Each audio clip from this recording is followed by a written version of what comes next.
Merci Madame la Présidente.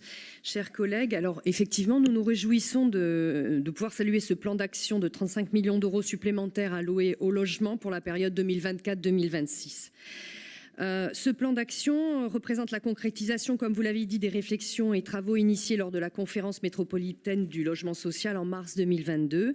Et effectivement, il répond aux besoins exprimés d'abord par les communes qui bénéficient d'une aide pour la construction d'équipements et d'espaces publics, avec une attention particulière portée sur Euro-Atlantique, les quartiers prioritaires de la ville et les futurs secteurs d'urbanisation autour des gares RER.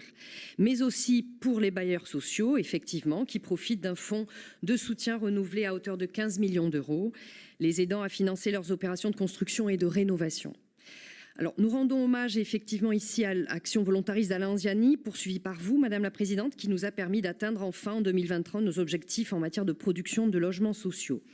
Alors, juste, je précise que, en fait, créer ce choc d'offres pour répondre à la crise de logement, c'est l'ambition aussi du projet de loi relatif au développement de l'offre de logements abordables, présenté le vendredi 3 mai en Conseil des ministres par le ministre délégué chargé du logement, Guillaume Kasbarian. Donc, ces différents dispositifs sont très complémentaires. Donc là, on avance ensemble, donc complémentaires aux actions menées par notre métropole. La démarche territoire engagé pour le logement répond à la même philosophie que votre plan d'action, car part du même constat, construire plus vite à horizon 2027 sur des secteurs présentant une forte tension immobilière, sur des quartiers de gare ou sur des territoires accueillant un projet économique ou industriel d'envergure. Donc on va dans le même sens. Toutefois, nous aimerions localement, nous avons 2 remarques. Bien que ce plan d'action laisse présager de bons résultats pour 2024, nous nous interrogeons encore sur l'impact potentiel de l'abaissement des seuils dans la programmation des logements sociaux, tel qu'acté dans la 11e modification du plan local d'urbanisme. Nous redoutons en effet que cette mesure puisse insidieusement compromettre certains des leviers stratégiques prévus dans ce plan d'action. Donc ça, c'est un premier élément.